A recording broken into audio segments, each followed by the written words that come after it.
Hey, Jeff here. How you doing? Hope you're having a good week. Last week I was out on vacation, but my friend Pete filled in for me. And I heard he said that I wasn't much of a mechanic. Wow. Well, I think I'll remember that next time he asks me to work on his little car, right?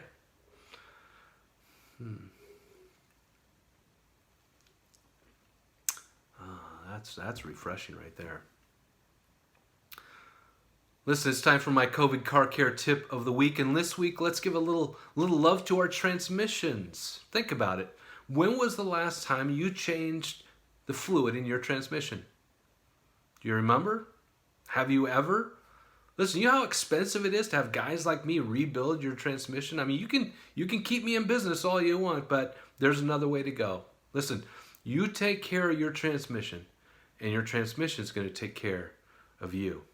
And it's not that hard to do the maintenance. Listen, it's an awful lot like changing your oil, in fact. You drain it, you fill it, but don't overfill it, and your transmission is going to keep taking care of you, all right? By the way, do you know what color transmission fluid is? It's red. That's to remind you that it's the lifeblood of your transmission. Take care of it. Your car will thank you. Hey, I want to encourage you to do the maintenance on your transmission just according to your own car's specifications. And if you don't, you might end up at a place like this. Sure, we're experts. Transmissions, carburetors, what have you. A lot of places claim to be transmission experts. Sure, we're experts. We've been fixing transmissions for close to a month and a half now. Good month and a half. Sure, we're experts. Why, we fixed this gentleman's transmission 18 times alone. 19. Take 19. your car to the real transmission experts, 20. the place that only fixes transmissions and fixes more of them than anyone. AMCO. Why go anywhere else? Hey, family. I hope you're doing all right this week. I know it's another midweek message, and it just seems like, how many of these are we going to do? But I just really pray that you're doing all right, that you're hanging on, that you're hanging in there and hanging closely and clinging to Jesus during this time. I know that sounds a little cliche, but it's true. And I think that when we lose the things that we typically hold on to for stability in life, and we choose to go to Christ and Him alone, and to press into His Word, I think that we can find a great deal of comfort and encouragement in that. And so I pray that for you. In fact, I just want to remind you, if you ever have a need or a prayer request, always up on Facebook, there's a little place in there you can go in, and you can just type in a prayer request, and people see that, we read that, and people pray for you. In fact, many people will pray for you right there online and type out a prayer for you. And so I just want to make sure you still feel like you're a part of a family, and you have somewhere to turn when you have some prayer requests going on in your life. I just want to let you know about a couple things going on in the life of our church family this week. First of all, ladies, this coming Friday night at 7 o'clock, there's going to be a Zoom gathering for you. And it'll just be an opportunity to get together, kind of in a virtual way, but to talk, to laugh a little bit. I know they're doing some kind of prizes and things for different things. And it'll just be an opportunity to get together. I know that Zoom is not, live, face-to-face. It's not life on life, but it's a great option when you haven't really connected and talked with people for a while. So ladies, I want to encourage you to do that. You can get information on the link in Facebook, and you can or you can go on our website, and it will just link you to that Zoom conversation, and you can join in, and it will be an awesome opportunity for you to connect this coming Friday night. Just make sure, if you have little kids, that your husband knows that he's in charge of the kids, or maybe a friend or somebody else or a family member who can take care of them, and you can just spend an hour or so alone just connecting with some other ladies. So that's this coming Friday night at 7 o'clock.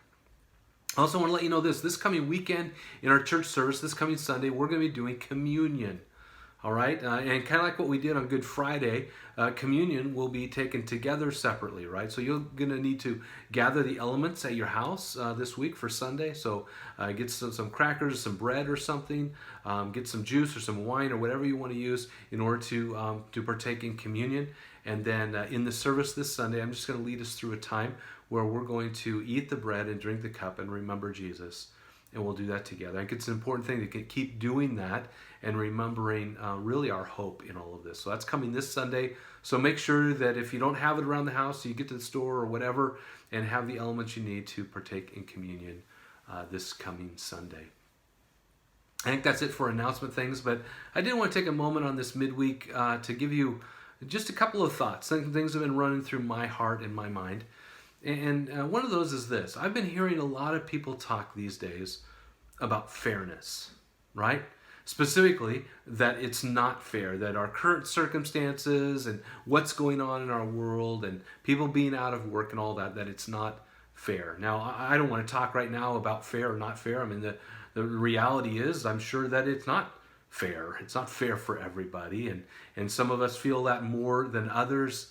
And I just have heard a lot of people talking about this idea that this is not fair. And I think that maybe we've developed this perspective that says, fairness is sort of the highest value. And although I don't really want to talk about our current circumstances and whether that's fair or not fair, or who's it fair to and who's it not to, what it actually made me do was think about God.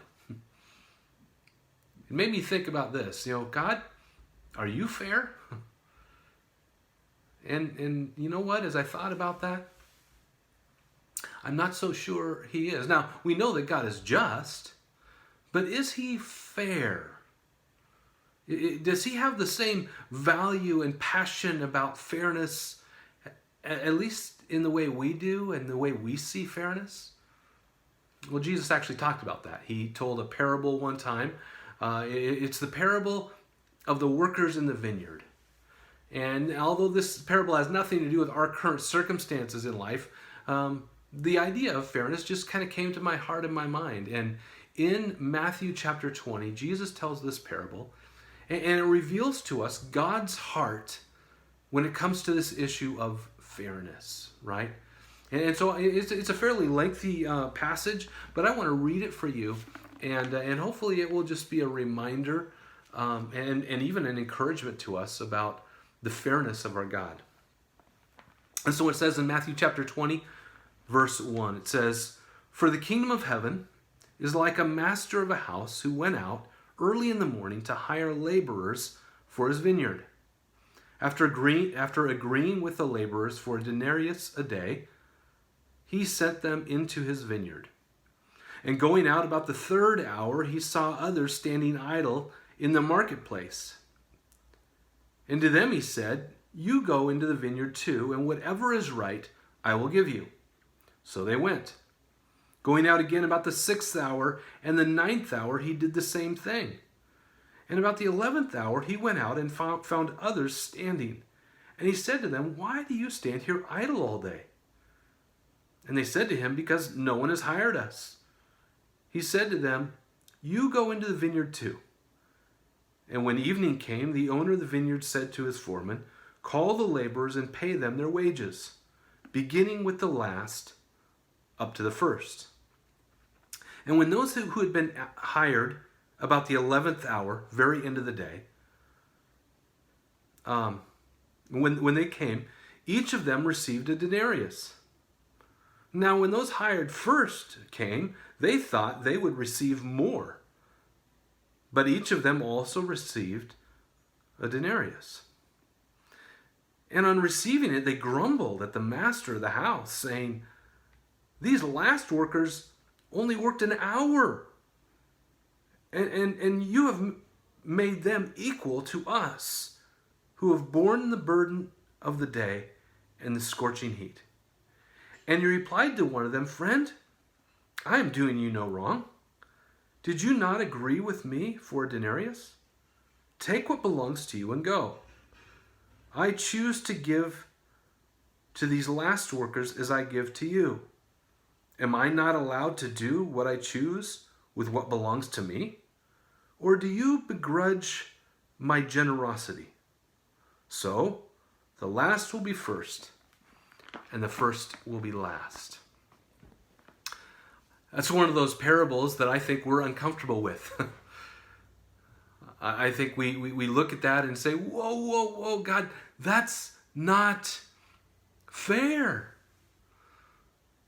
I mean, why in the story did the people who worked all day long get paid the same as those who only worked for an hour? Now, Jesus is correct in saying, listen, you agreed to work for this. This was a reasonable wage for you to receive for working the whole day. So why in the world are you begrudging my generosity to those who only worked an hour? And I think the answer to that is because it doesn't feel fair, right? And I think what it reveals to us is the heart of our God, which is this whole kingdom of God thing is not about fairness. In fact, if it were about fairness, we would be in serious trouble. God's always just. But this issue of fairness is really not about fairness. It's about people who don't deserve receiving amazing things from God that we never deserved, that we didn't work for, that we didn't earn, that Jesus earned for us. We know these truths about the gospel, that it's only by grace that we're saved. And if it wasn't for God's grace, we would be so lost. See, I think that sometimes this idea of fairness creeps in even to our relationship with God. And we begin to think, well, I've been good, I've been better, I've worked hard, and I can't believe somebody who would come to Jesus in their dying moments could receive the same reward as me. And I think that we get that all wrong because we think somehow that by what we've done, we deserve something. But in reality, it's all by God's grace. And it's not fair. And you know what? I, for one, am so, so thankful that God's not fair. Because how lost would we be if it wasn't for his generous grace? So I know that has nothing to do with our current circumstances, but just the idea of fairness brought that to my mind. And so I would just encourage you, when that idea comes to your mind in the coming days and weeks, when those words pass over your lips, that's not fair, I just pray that it will prompt you to think about our God, who's a God of justice, but also a God of great, generous grace. I pray that would be an encouragement for you because it's not fair. And I'm so grateful it's not. I do pray for God's blessing over your week. And I look forward to seeing you this weekend as we gather once again. I can't wait till we get together and we do services together. It's still going to be a while. But until then, I pray you'll press into all the opportunities that we have and that you won't lose sight of the fact that Jesus is walking with you every single day and his grace covers you. So press into him, I pray, this week. And even thank him that he's not fair. All right? God bless you. Have a great week.